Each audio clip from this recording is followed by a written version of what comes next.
আমরা যাত্রা ভালোবাসি কমিটির উদ্যোগে আগামী 17 ডিসেম্বর থেকে 22 ডিসেম্বর 2025 যাত্রা উৎসব অনুষ্ঠিত হতে চলেছে। সেই উপলক্ষে কমিটির সদস্যদের নিয়ে পূর্ব বর্ধমানের মন্তেশ্বরে একটি প্রস্তুতি বৈঠকের আয়োজন করা হয়। যাত্রা উৎসবে পরিপূর্ণ সাহায্যের হাত বাড়িয়ে দেবেন জেলা পরিষদের সভাপতি শ্যামাপ্রসন্ন লোহার বলে জানালেন কমিটির সভাপতি মৃন্ময় চক্রবর্তী। আমাদের যে যাত্রা উৎসবটা উনি সর্বাঙ্গীন সুন্দরভাবে করার জন্য উনি সর্বাত্মক সাহায্য করেন। আমরা যাত্রা ভালোবাসি কমিটি নিরলসভাবে বেশ কিছু সময় ধরে যাত্রা শিল্পকে টিকিয়ে রাখতে কাজ করে চলেছে।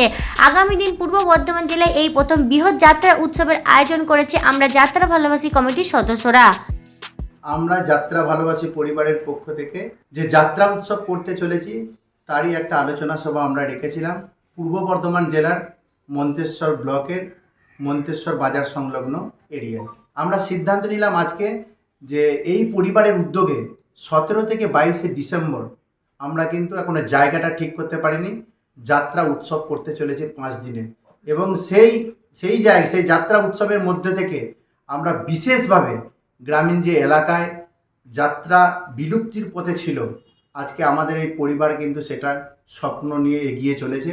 চেষ্টা করেছি বার্তা যাত্রা উৎসবের মধ্যে দিয়ে সমাজ ব্যবস্থাকে সচেতনতা করা, এটাই কিন্তু আমাদের লক্ষ্য। এই যে সকলে ভালোবেসে যে পরিবারটা আমরা গড়ে তুলেছি, আমার পাশে রয়েছেন শ্রদ্ধেয় এই পরিবারের প্রেসিডেন্ট মৃন্ময়বাবু, এই পাশে রয়েছেন আমাদের পরিবারের যে সেক্রেটারি হিমাদ্রিবাবু এবং আরও অনেক সম্মানীয় ব্যক্তিবর্গ, তারা কিন্তু সকলেই অ্যাক্টিভ এই পরিবারের পক্ষে।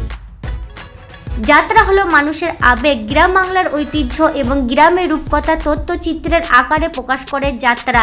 সেই যাত্রা শিল্প ক্রমশ হারিয়ে যাচ্ছে বাংলা থেকে। তাই বিভিন্ন যাত্রা দল তারা একই সাথে একই ছাদের তলায় বাংলার হারিয়ে যাওয়া শিল্পকে সকলের সামনে উপস্থাপন করে সেই গৌরব ফিরিয়ে এনে সকলের মনে দাগ কেটে যাবে বলে আশা করছেন যাত্রা বিশেষজ্ঞরা।